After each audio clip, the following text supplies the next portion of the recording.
अब एक बड़ी खबर 7 साल बाद ईरान से भारत आ रहे तेल टैंकर के बारे में।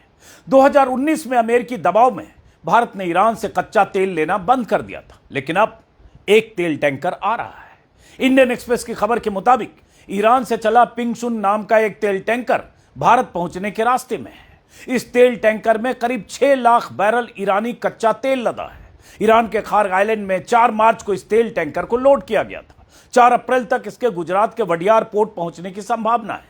अमेरिकी प्रतिबंधों में मिली 30 दिन की छूट की वजह से 7 साल बाद ईरान से तेल टैंकर भारत आ रहा है।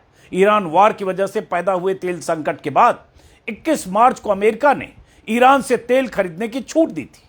हालांकि इस छूट की मियाद इसी 19 अप्रैल को खत्म हो रही है। ऐसा लग रहा है जैसे भारत जैसा विशाल देश अमेरिका के रहमो करम पर है। वही तय कर रहा है कि हम किससे तेल खरीदें, कब खरीदें और कब नहीं खरीदें। जहां से हमें सस्ता तेल मिलता रहा है, वहां से भी हम अमेरिका के डर से तेल नहीं खरीद पाते हैं। भले ही अमेरिका से महंगा तेल खरीदना पड़े, उनकी शर्तों पर खरीदना पड़े। अमेरिकी दादागिरी के सामने भारत की मजबूरी मोदी राज की उपलब्धि है।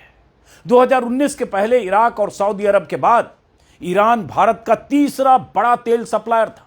रोज लगभग 3 से 5 लाख बैरल ईरानी तेल भारत खरीदता था। ट्रंप ने 2018-19 में ईरान पर प्रतिबंध लगा दिए और कह दिया कि जो भी देश ईरान से तेल खरीदेगा उसके खिलाफ कार्रवाई होगी। नतीजा यह हुआ कि भारत ने भी अमेरिकी दबाव में अमेरिका के डर से ईरान से तेल खरीदना बंद कर दिया। जबकि ईरान से भारत को डिस्काउंट पर सस्ता तेल मिलता था, सस्ती शिपिंग और इंश्योरेंस में छूट मिली हुई थी। तेल खरीदने के बाद पेमेंट के लिए 60 दिन का क्रेडिट भी मिलता था, जो कहा जा रहा बाद में 90 दिन होने वाला था।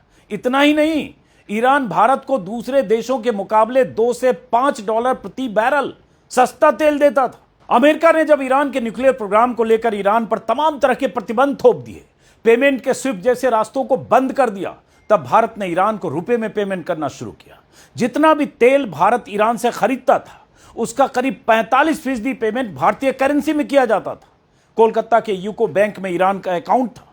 भारत की तरफ से उसी अकाउंट में भारतीय करेंसी में रुपए जमा होते थे और ईरान उन्हीं पैसों से भारतीय चावल, गेहूं, दवाइयां, टेक्सटाइल और दूसरे सामान खरीद लेता था।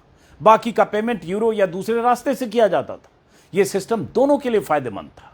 लेकिन अमेरिकी दादागिरी के सामने मोदी राज में हमने ऐसा सरेंडर किया कि मई 2019 के बाद ईरान से तेल खरीदना बंद करना पड़ा। तब यूएस में भारत के तत्कालीन राजदूत हर्षवर्धन श्रृंगला ने वाशिंगटन में दिए एक बयान में खुलेआम स्वीकार किया, we have stopped purchasing Iranian oil, that's it. यानी हमने ईरान से तेल लेना बंद कर दिया है।